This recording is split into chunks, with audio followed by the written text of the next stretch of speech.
আর বলল যদি সঠিক উত্তর দেন তাহলে আমরা কলমা পড়ে মুসলমান হয়ে যাব। যারা বলুন না সুবহানাল্লাহ। নবীর আল্লাহ কি পাওয়ার দিয়েছিলেন, আহা গো। আমরা বলি না আমি যা জানি নবী জানে না, এসব মিথ্যে কথা বাপ। আমার নবী পাক কে জান্নাতি কে জাহান্নামী সেই খবরও আমার নবীর কাছে আছে। যারা বলুন না সুবহানাল্লাহ। তাই এই কুরাইশদের কিছু লোক এসে কি বলছে পুরো ক্যাসেটের মতো করে বলছি, একটাও কথা নয়, মন দিয়ে শুনতে থাকুন। নবী দয়াময় ডেকে বলেন সাহাবাই, ডেকে বলেন সাহাবাই আমার নবী মুস্তাফাই। পৃথিবীর জমিনে আল্লাহ পাক চারজনকে বাদশাহী দিয়েছেন। এই যারা ইহুদির লোক এসে বলছে যে পৃথিবীর জমিনে আল্লাহ সবথেকে বড় বাদশা কাকে করেছিলেন, আল্লাহর রাসূল বলছে একজন নয় চারজন।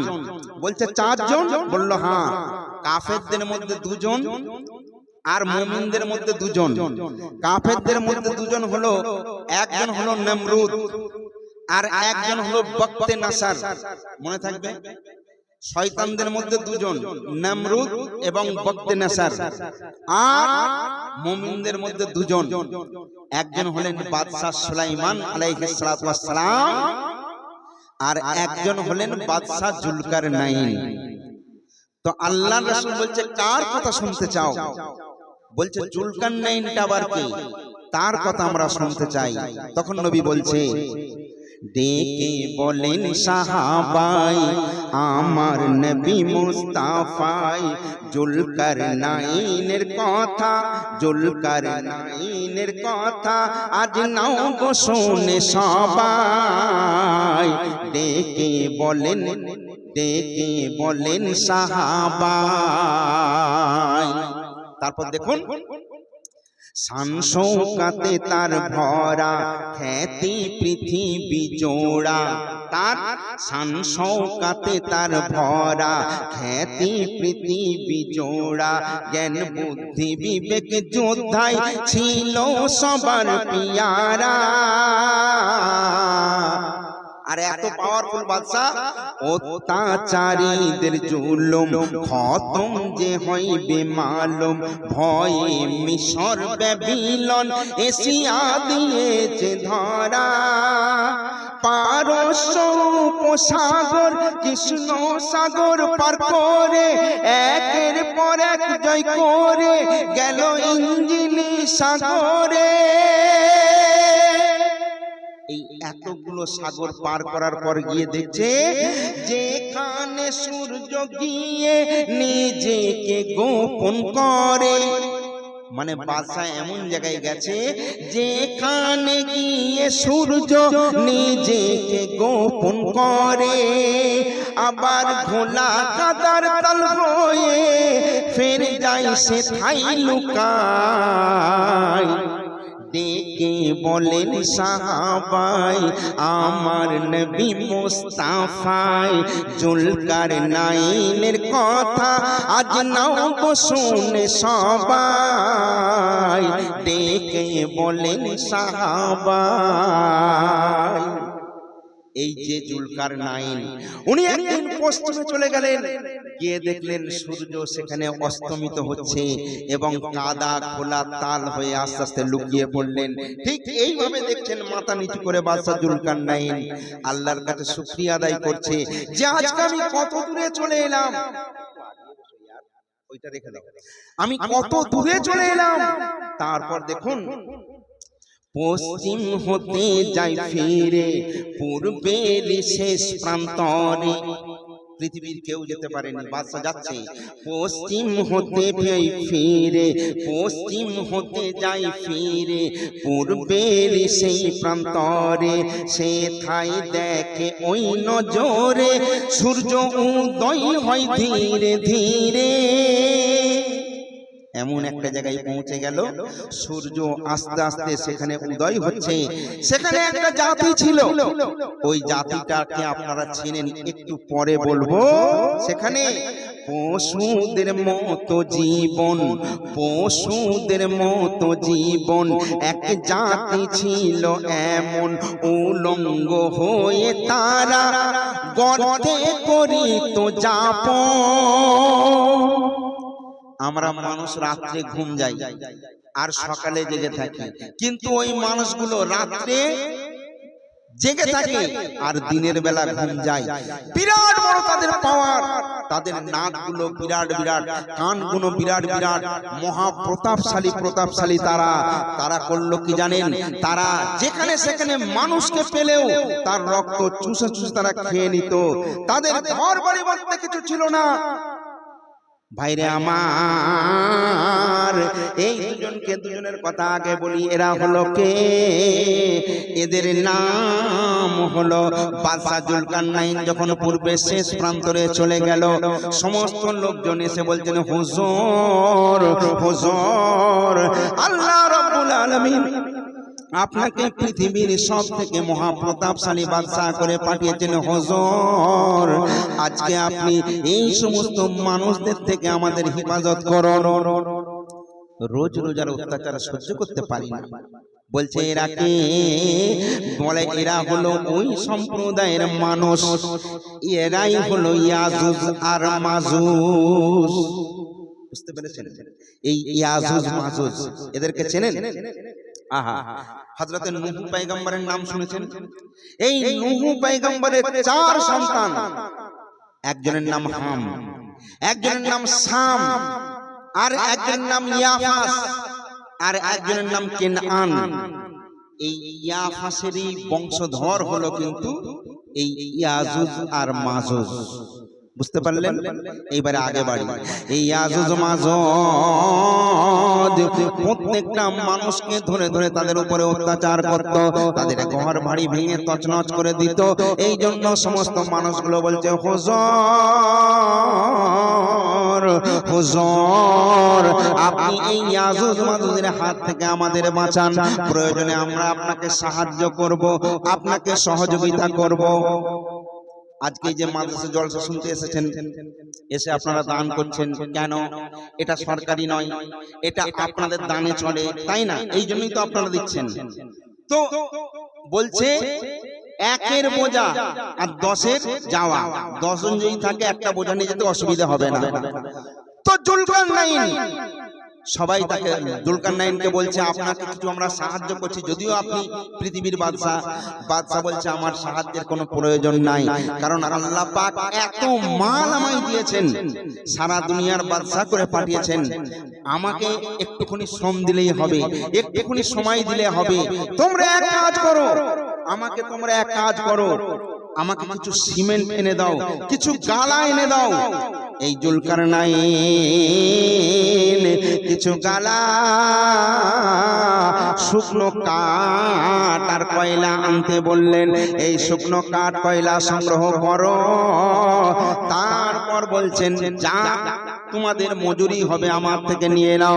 ওই শুকনো কাঠ কয়লা দিয়ে এমন ভাবে জ্বালিয়ে এমন তামার মতো একটা লৌহ সৃষ্টি করলো, মানে লোহা বানালো।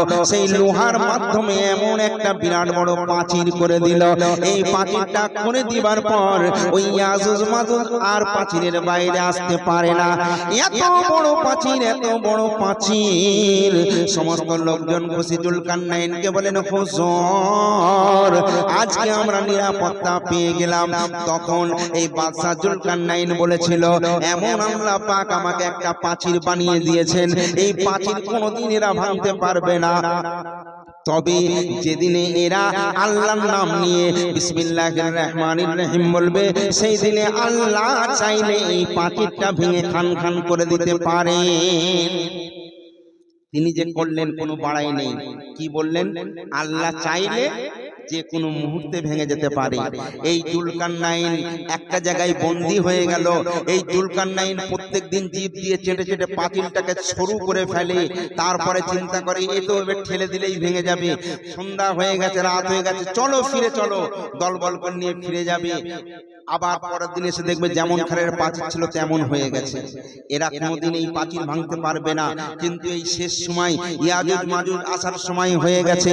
ওরা যখন এসে বলবে বিসমিল্লাহ বিসমিল্লাহির রহমানির রহিম, আল্লাহকে স্মরণ করে শুরু করছি আল্লাহর নামে বলে যখনই চাঁদতে শুরু করবে ওই পাঁচির কিন্তু ভেঙে তারপরে আবার দুনিয়ার মধ্যে এসে অত্যাচার শুরু করে দেবে।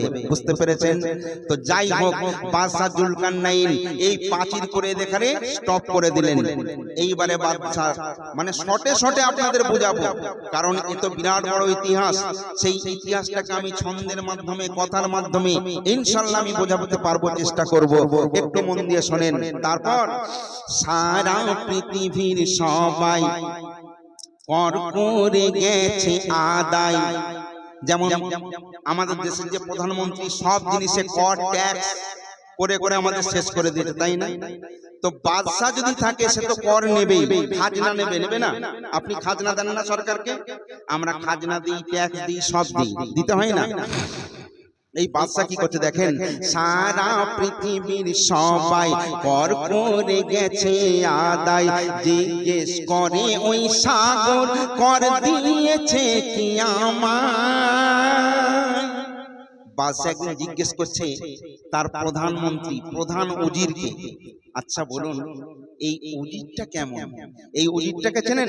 শোনেন, এই বাদশার প্রধান উজির, এই বাদশার প্রধান উজির, এই বাদশার প্রধান উজির, তার নাম খাজা খিজির। যারা বলুন না সুবহানাল্লাহ। খাজা খিজিরকে আপনারা চেনেন তো? পৃথিবীর জমিনে খাজা খিজির একমাত্র এমন একজন মানুষ যিনি সারা পৃথিবীতে কিয়ামত পর্যন্ত অমর হয়ে রয়েছেন, তাই না? অমর হয়ে থাকবেন। সারা পৃথিবীর সবাই কর করে গেছে আদায়, জিজ্ঞেস করেন ওই সাগর কর দিয়েছে কি আমায়। তাই বাদশার প্রধান উজির, তার নাম খাজা খিজির, বলে যাও সাগরে চলে কর আনো করে আদায়। খাজা খিজির হুকুম তামিলে চলে যায় সাগরের তলে, গিয়ে সাগরের ফেরেশতাই ওই কর দিতে ওই বলে। সাগরের ফেরেশতা বলতে সর্বনাশ, আমি আবার কি কর দেব? খাজা খিজির সাগরের অতল তলে গিয়ে বলছে বাদশা কর চেয়েছে, কর দাও। ফেরেশতারা বলছে সর্বনাশ, কি কর দেব? শোনো, দাঁড়াও। কিছু আটা নিয়ে এসে বলছে এইটা কর স্বরূপ দিলাম, এইটা তুমি আপাতত নিয়ে যাও, নিয়ে বাদশাকে দেবে। খাজা খিজির বলছে এই আটা, এটা আবার কর হয় কি করে? তখন ফেরেশতারা বলছে এ মামুলি আটা নয়, এ মামুলি আটা নয়, রুটি করে দিও বাদশাহ। জোরে বলুন, বুঝতে পারছেন না? বলছে এই আটাকে রুটি করে বাদশাকে দেবে। এই যে কর বলে যে আমি দিয়েছি, এর কত পাওয়ার বাদশা না খেলে তো বুঝতে পারবে না। ভাইরে আমার, এবারে খাজা খিজির আলাইহিস সালাতু ওয়াস সালাম এই আটাটা নিয়ে বাদশা জুলকারনাইনের দরবারে পৌঁছে গেল। জুলকারনাইন বলছেন তুমি কি আমার জন্য এনেছো? কর দিয়েছে? বলছে কর দিয়েছে হুজুর। কি কর? বলছে জান্নাতি আটা নিয়ে এসেছে। বলছে জান্নাতি আটা, এর কি হবে? এটা এটা কর দিয়েছে।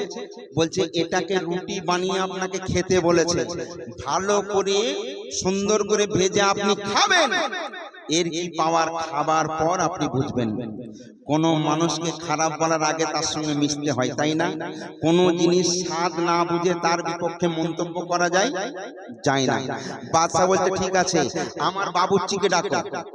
আচ্ছা, তাহলে বুঝলেন এই বাদশার প্রধান উজির হলেন খাজা খিজির। এবারে বাবুর্চিটাকে দেখেন, কত বড় বাদশা। এই বাদশার বাবুর্চি দেখেন, বাদশার খানা পিনা তৈরি করে যে জোনা, সে তো বাবুর্চি লুকমান সুন্দর করে সে রান্না। জোরে বলবেন না সুবহানাল্লাহ। এই লুকমানকে আপনারা জানেন, কোরআন শরীফে সূরা লুকমান বলে একটা আয়াত নাযিল হয়েছে। এই লুকমানটা কে? এই লুকমান হলো বাবুর্চি, আর এই বাদশা হুকুম করছে, তাই বাদশা হুকুম করে এই আটা যত্ন করে সুন্দর করে ওই ভেজে একটা রুটি বানাও না। তখন ভাইরে আমার এই বাবুর্চি লুকমান ওই আটাটা যখন বাড়ির মধ্যে নিয়ে গেল, মানে অনেক তেল দিয়ে দিল, তার মধ্যে আটাটা খুমির করে যখন ছেড়ে দিল, অন্য জায়গায় অন্য জনের সঙ্গে একটা কথা বলতে বলতে এক জায়গায় ওই রুটিটা ছুঁয়ে গেছে। চিন্তা করছে বাদশা লুকমান, চিন্তা করছে হায়রে সারা পৃথিবীর বাদশা, তাকে এই চুয়া রুটিটা আমি দেব তো কেমন করে দেব? যদি চুয়া রুটি তাকে দিই নিশ্চয়ই আমার ইজ্জত থাকবে না, হয়তো আমাকে মৃত্যুদণ্ড পর্যন্ত দিতে পারে। আমি এখন করব তো কি করব? তাই ওই লুকমান সঙ্গে সঙ্গে ওই রুটিটা খেয়ে নিলেন। রুটিটা যেহেতু চুঁয়ে গেছে, বাদশাকে দিলে বাদশা হয়তো গর্দান নিয়ে নিতে পারে, তাই লুকমান ওই রুটিটা খেয়ে নিয়েছে আর অন্য আটা দিয়ে একটা রুটি বানিয়ে বাদশাকে দিয়েছেন। বুঝতে পেরেছেন? এইবারে লুকমান চিন্তা করছে দেয়ালেরও কান আছে, যদি কেউ একবার খবরটা লিক হয়ে যায়, যদি কেউ একবার জেনে যায়, তাহলে আমার আর রক্ষে থাকবে না। লুকমান প্রাণের ভয়ে, নিজের প্রাণকে সবাই ভালোবাসে, প্রাণ বাঁচাবার উদ্দেশ্যে ছুটে ছুটে ছুটে ছুটে জঙ্গলের মধ্যে পৌঁছে গেল। জঙ্গলের মধ্যে গভীর রাত হয়ে গেল, রাত কাটিয়ে দিল, ভোর হয়ে গেছে। পাখির পূর্ণ কোহরে লুকমানের ঘুম ভেঙে গেছে। ঘুম ভাঙার পর দেখছে ৮টা-৯টা বেজে গিয়েছে, কিন্তু চিন্তা করলো এত দূরে আমি পৌঁছে গেছি, এখানে বাদশার লোকজন খবর পাবে না। হঠাৎ এই লুকমান দেখতে পাচ্ছে একদল লোক কিছু একজন মড়াকে মাথায় করে নিয়ে আসছে। লোকজনকে জিজ্ঞেস করছে লুকমান তোমরা কে? বলছে আমরা একটা প্রজাতি অমুক গ্রাম থেকে আসছি। কি ব্যাপার? বলছে এই লোকটাকে সাপে কেটেছে, এই লোকটা মারা গেছে, এই জন্য আমরা নিয়ে যাচ্ছি। লুকমান যে গাছের তলায় বসেছিল, একটা গাছ হা হা হা হা হা হা করে হাসছে, হেসে বলছে এই লুকমান তুমি কি আমায় চেনো? লুকমান চিন্তা করছে আমি তো জানতাম মানুষ কথা বলে, গাছ তো কোনোদিন কথা বলে না। গাছ বলছে এই লুকমান এই ছেলেটা এখনো মরেনি, তুমি আমার পাতা নাও, এই পাতাকে থিতো করে এর রস বের করে এই বাচ্চাটার গালে দাও, এক্ষুনি এই ছেলেটা জিন্দা হয়ে যাবে। লুকমান বলছে তোমাদের লাশটাকে নামাও। নামানো হলো। বলছে একে সাপে কেটেছে কিন্তু এ তো মরে না। বলে বলেন কি? বলে শোনো, ওই পাতাটা নিয়ে একটুখানি মলছে রসটা গালে দিবার পর ছেলেটা চোখ তুলে তাকালো, ছেলেটা ভালো হয়ে গেল। লোকজন সেখান থেকে চলে গেল, গিয়ে তাদের গ্রামে খবর দিয়ে দিল কোথা থেকে একজন ফকির নাকি এসেছে, তার এই মানে কাজে এত আমরা সন্তুষ্ট, একটা পাতাকে ছিঁচে রস বের করে দিয়েছে, কাজ হয়ে গেছে। একজন দুজন করে এলো, যত লোক আসে, আসার পর যা যা প্রবলেম হয় গাছের দিকে লুকমান তাকায়, আর একটা গাছ হেসে হেসে বলছে হা হা হা হা হা, এই লুকমান তুমি কি আমার কি গুণাগুণ তুমি কি জানো? বলে না। বলে আমার এই গাছের পাতাটা ওই রোগের জন্য ওকে খাইয়ে দাও, ও রোগ থেকে মুক্তি পেয়ে যাবে। জোরে বলুন না সুবহানাল্লাহ। তারপর যত রোগ আছে ধরাই, গাছেরা কথা বলছে, প্রত্যেকটা গাছ লুকমানের সঙ্গে কথা বলছে। কি বলছে? যত গাছ আছে ধরাই একটি গাছ তার দাওয়াই। এটা মানেন? আগে মানতেন, আগে দেখবেন মানুষের পা কেটে গেলে রক্ত বার হচ্ছে, গাছের পাতা এনে এইভাবে লোকড়ে ওই কাটা জায়গায় দিলে পা কাটা ভালো হয়ে যেত, হতো না বাপ? লোক যদি বলে শরীর অতিরিক্ত গরম হয়ে গেছে, কেউ বলে পিপলেস পাতা, বিভিন্ন পাতাকে মেয়েরা মায়েরা, আমার কথাটা বুঝবেন, তাকে ছেঁচে রস বের করে খেলে তার শরীর গরমটা ঠান্ডা হয়ে যায়, হতো না বাপ?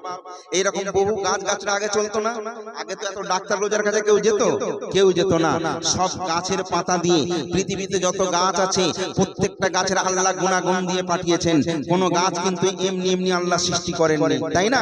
তো দেখুন, যত রোগ আছে ধরাই একটি গাছ তার দাওয়াই, গুণাগুণ বুঝে ওই কেমন লুকমান তা কাজে লাগায়। এটা কি করে হলো? লুকমান তো একজন বাবুর্চি ছিল, কিন্তু হলো তো কি করে হলো? রুটির কি গুণ বলো না, ওই যে সাগরের ফেরেশতা বলেছিল যে বাদশাকে আগে খেতে বলবে, তারপরে কি গুনাগুন নিজেই বুঝতে পারবে। তাই দেখুন, রুটির কি গুণ বলো না, মাটিকে করে সোনা, সব কিছু হয় তার চেনা, জড়িবুটিরই ওই দাওয়াই। লুকমান এক চুটকিতে সমস্ত বিমারকে ভালো করে দেয়। আচ্ছা বলুন, এইরকম যদি লোক এই গ্রামে আসে, সেই লোকের কাছে ভিড় হবে না হবে না? আস্তে আস্তে চারিদিক থেকে লোকে লোকারণ্য হয়ে গেল, লোকে ভরে গেল। লুকমান যাকে যা দেয় তার কাজ হয়ে যায়। ভাইরে আমার, এমন ভাবে লুকমানের দাওয়াই চলছে। লুকমান ওই জঙ্গলের মধ্যে আছে, জঙ্গল থেকে আর বার হয় না, কেউ যেন আমায় চিনতে না পারে, বুঝতে না পারে। আচ্ছা বলুন, কোন মানুষ যদি জেলখানায় থাকে 1 মাস 2 মাস 3 মাস হয়ে যাবার পর ওই মানুষটাকে চিনা বড় দায় হয়ে যায়। কারণ লুকমানের সেরকম অবস্থা, বিরাট বড় বড় চুল হয়ে গেছে, দাড়িও বিরাট বড় হয়ে গেছে, গায়ে ভালো পোশাক নেই, ছিঁড়া জামা ছিঁড়া পোশাক, চুল বড় হয়ে গেছে, দাড়ি বড় হয়ে গেছে, অনেকদিন গোসল হয়নি, অনেকদিন সাবান মাখতে পারেনি, তাই পুরো অচেনা হয়ে গেছে। চেনা লোক সেই লুকমানকে চিনতে পারে না। এটাই তো স্বাভাবিক, তাই না? খবর এলো